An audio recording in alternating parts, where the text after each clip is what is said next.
At 6:45 a.m. on December 4th, 2024, 50-year-old Brian Thompson, the CEO of major insurance group UnitedHealthCare, was gunned down in front of the New York Hilton on 6th Avenue between 53rd and 54th Streets, in what police say was a brazen targeted attack. 3 live 9mm rounds were found on the scene of the crime, as well as 3 spent shell casings with the words "deny, defend, and depose" written on them. With photos and surveillance footage capturing the shooter's escape, a nationwide manhunt was launched as police searched for the suspect, with the reward for his arrest topping off at a hefty $60,000. 5 days later, the suspect was arrested at a Mcdonald's in Pennsylvania after an employee dialed the tip line. He was identified as 26-year-old Luigi Mangione, a student with no prior arrests. Was this a calculated hit? A pawn under the sway of a CIA hypnosis program? Or simply a man pushed to the brink by a broken insurance system, seeking revenge on his own terms? Hope you true crime junkies came for your hit of this. Welcome to How to Deal.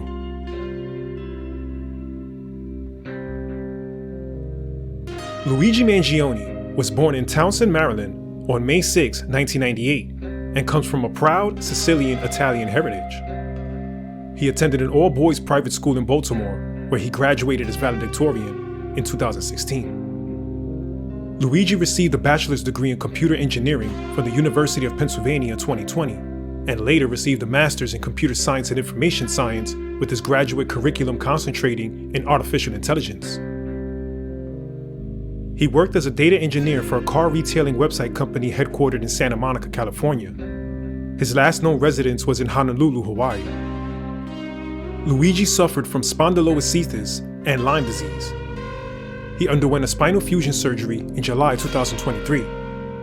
Luigi was never insured by UnitedHealthCare and was instead insured by Blue Cross Blue Shield.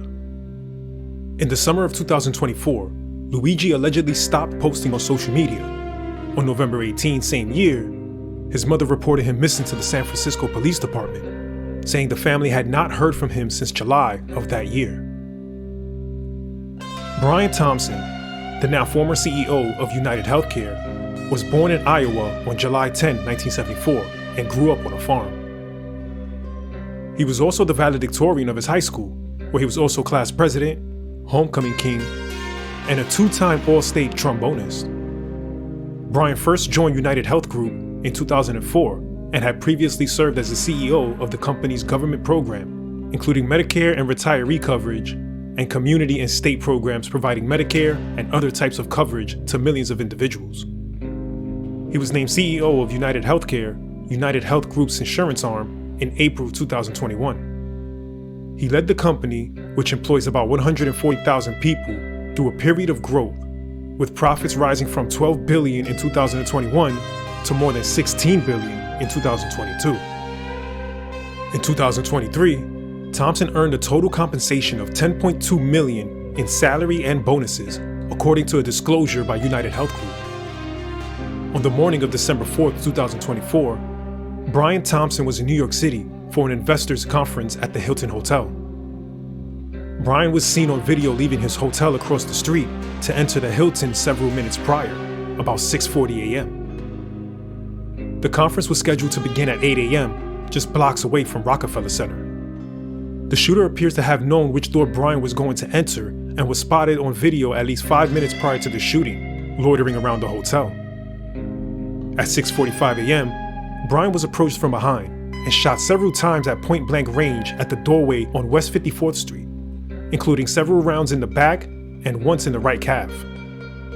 At one point, the gun appeared to jam. When the suspect cleared the jam, he resumed firing. NYPD Chief Joseph Kenney said, "From watching the video, it does appear he is proficient in the use of firearms, as he was able to clear the malfunction pretty quickly." Fleeing the scene, he ran through the mid-block zig-filled alleyway and eventually jumped on a bike and rode away into Central Park.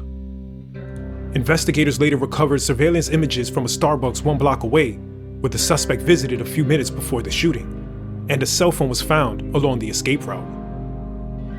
Police believe they will recover good forensic evidence from a water bottle and 2 power bar wrappers that were discarded at the same Starbucks where police also obtained the surveillance video of the suspect. Along with the surveillance footage of the shooting, The first photo obtained was that of the suspect walking along 54th Street earlier that morning. The second photo was that of him at the Starbucks just moments before the shooting. The third and fourth photos was that of him at an Upper West Side hostel, surgical mask up in the first, and as he begins flirting with the receptionist, he lowers his mask and we get the first facial photo of the alleged shooter, Luigi Mangione. A fifth photo was later released of him in the back of a cab after his bike ride to the north of the island. After a days-long national manhunt, and the tip line reward increasing all the way to $60,000, on December 9, Luigi Mangione was spotted inside a McDonald's in Altoona, Pennsylvania.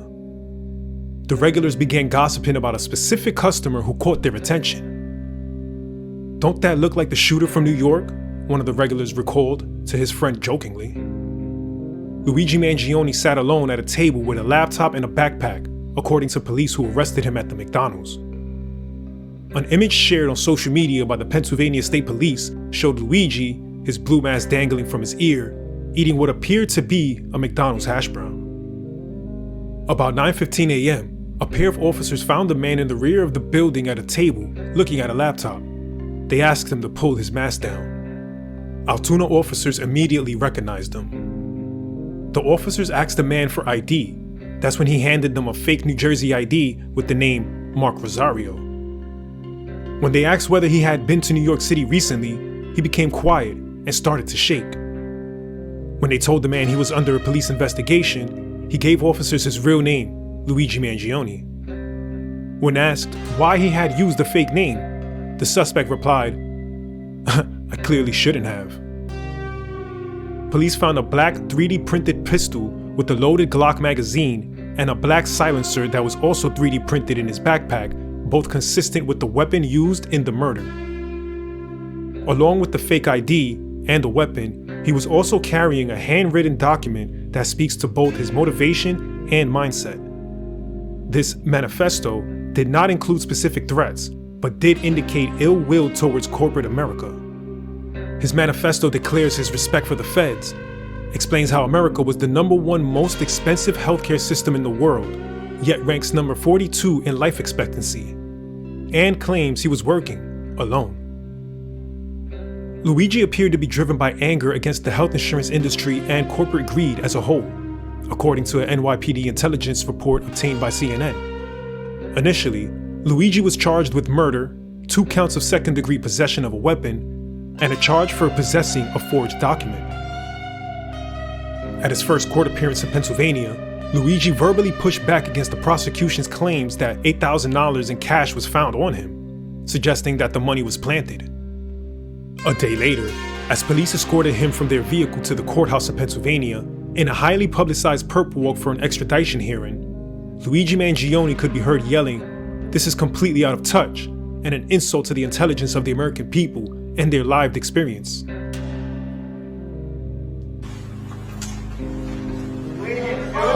That's completely out of touch, and it's an insult to the intelligence of the American people and their lived experience. After his case to fight his extradition to New York failed, he appeared in federal court in NYC on December 19. On December 23, 2024, Luigi was arraigned in New York Supreme Court and pleaded guilty to all his charges. He has been indicted on 11 state charges and faces 4 federal charges. These include first-degree murder, terrorism, criminal possession of a weapon, and stalking. The federal murder by firearm charge makes him eligible for the death penalty, although federal prosecutors had yet to indict if they will pursue it. Since his arrest, and even prior to that, the public has been divided over whether or not he's a hero, or just another murderer. While some praise his efforts to raise awareness, others are just not too keen on accepting and championing a cold-blooded killer. The support Luigi has generated is connected with the public's view of the corporate-controlled health insurance industry and what many consider to be unfair claim denial practices. The case has spurred calls for health insurance reform. Luigi has been noted for his quote-unquote physical attractiveness, if you're into abs and bushy eyebrows. With the Times Magazine writer stating that he has become somewhat of an online sex symbol. Many GoFundMe pages for him has been taken down. Currently, he has a crowdfunding account on a website called Give Send Go that as of Monday morning had raised nearly $200,000. Well, what do you think? Let us know in the comments below if you believe he's a hero or an anti-hero, the villain we all need now in times like this, or just a premeditated murderer that should be locked up before he hurts someone else. Like this video, subscribe to the page, and check out any other of our true crime mini documentaries curated just for your entertainment purposes. Take care of each other, and see you in the next one. Are we any closer to finding out what his exact motive was? Well, the investigation is still continuing. It's ongoing. We have detectives still down in Pennsylvania. We're working with our partners down there, with the Altoona Police Department, the Pennsylvania State Police, and the FBI. What we're seeing is that it appears that he had a grudge. He had some kind of ill will toward corporate America, specifically, though, toward the healthcare industry. Did he have a bad experience himself? I know that he had back surgery. Was it a personal experience? Was it a relative? Do we know anything more about that? From his social media postings, we can see that he is posting an x-ray of looks like a spinal injury, and we're learning that he possibly did suffer an accident that caused him to visit the emergency room back in July 4th of 2023. So we believe he suffered some sort of injury that may have initiated this action.